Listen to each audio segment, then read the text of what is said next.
जिसको आत्मनिर्भर कहना तक नहीं आता, बन गए देश के गृह मंत्री। ये है हमारे देश के गृह मंत्री, खा खा के भैंसे की तरह फूल गए हैं। वो उसमें ताला लग गया है मोदी सरकार में। आपका 20 लाख करोड़ रुपया मिला। गृह मंत्री साहब, अय्याशी करने से पहले फुर्सत होगा तब देश के लिए और समाज के लिए सोचोगे ना। अय्याशी की बात इसलिए कह रहा हूं, मुजफ्फरपुर की बालिका गृह, 34 बच्चियों का रेप।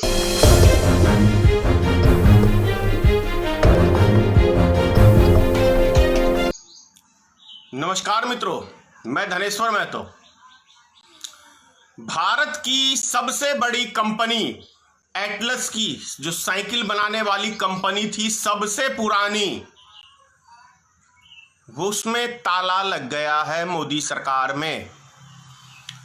अब प्रश्न ये उठता है कि जब मोदी सरकार ने अभी कुछ ही दिन पहले, हफ्ता हुआ है, 20 लाख करोड़ की बात कही थी। 20 लाख करोड़, कई बार इस चीज का नाम लिया गया था। 20 लाख करोड़, 20 लाख करोड़, 20 लाख करोड़। कहां गए मोदी जी? ये 20 लाख करोड़ किस कंपनी को आपने दिया? या देश में किस नागरिक को, किस कंपनी को, किस एजेंसी को, किस मजदूर को आपका 20 लाख करोड़ रुपया मिला?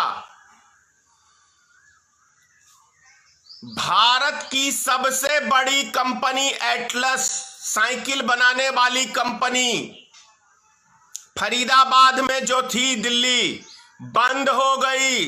दिल्ली फरीदाबाद, ये यूपी के बॉर्डर पे जो है।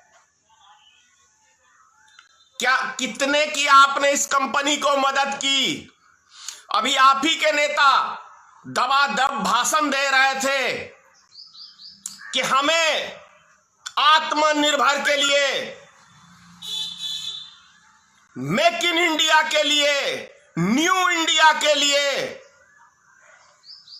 20 लाख करोड़ का फंड दिया है हमने।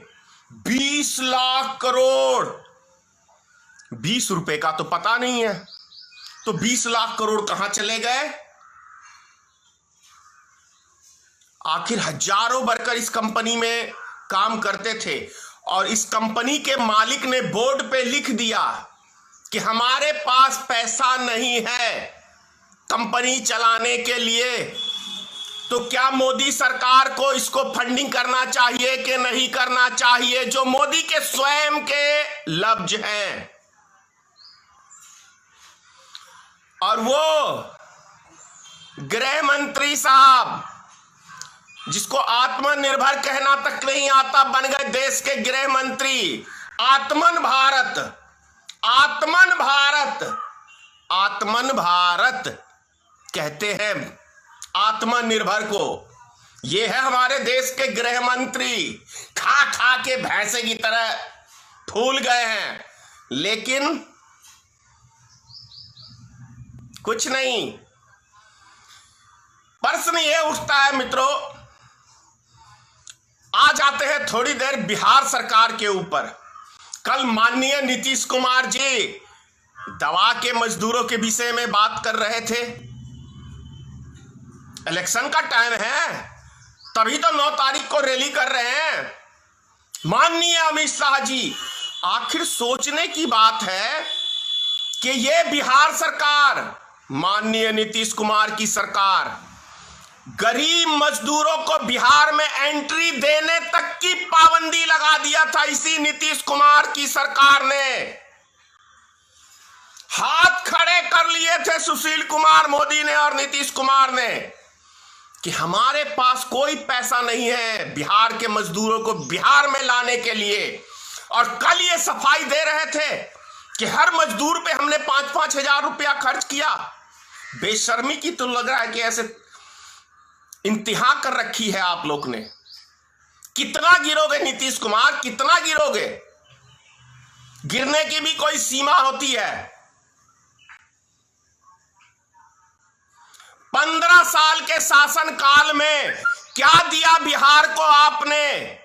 कितनी इंडस्ट्रियां लगाई, कितने आदमी को रोजगार दिया? जो कल आप रोजगार की बात कर रहे थे, देंगे आप आंकड़ा? अय्यासी करने से पहले फुर्सत होगा तब देश के लिए और समाज के लिए सोचोगे ना। अय्यासी की बात इसलिए कह रहा हूं, मुजफ्फरपुर की बालिका गृह 34 बच्चियों का रेप, कहां गए? बड़े बड़े नेताओं के नाम थे। मधुबनी में, भागलपुर में, पटना में क्यों नहीं निष्पक्ष जांच हुई? इसलिए अय्यासी के लिए कह रहा हूं, क्योंकि ये नेताओं के ही काम हो सकते हैं। यदि नेता देश के ईमानदार होगा तो देश में प्रशासन ईमानदार होगा। सिर्फ दो व्यक्ति ईमानदार हो जाए इस देश में, एक नेता, दूसरा प्रशासन, तो एक छोटा सा भी क्राइम देश के अंदर नहीं हो सकता है। ये क्राइम होते हैं नेता और प्रशासन की मिली भगत से। जितने भी हिंदुस्तान में किसी भी प्रकार के क्राइम होता है तो उसमें नेता और प्रशासन का मिला जुला हाथ होता है, तभी ये होते हैं। नहीं तो क्राइम हो जाए। एक फिल्म की ही डायलॉग है कि यदि हमारा प्रशासन ईमानदार हो जाए तो मंदिर पर से एक चप्पल तक चोरी नहीं हो सकता। ये फिल्मी डायलॉग है, अच्छा है। तो ये है हमारे देश का हाल। चैनल को सब्सक्राइब नहीं किया है तो प्लीज़ सब्सक्राइब कीजिए और ताज़ा अपडेट पाने के लिए बेल आइकन को दबाना ना भूलें।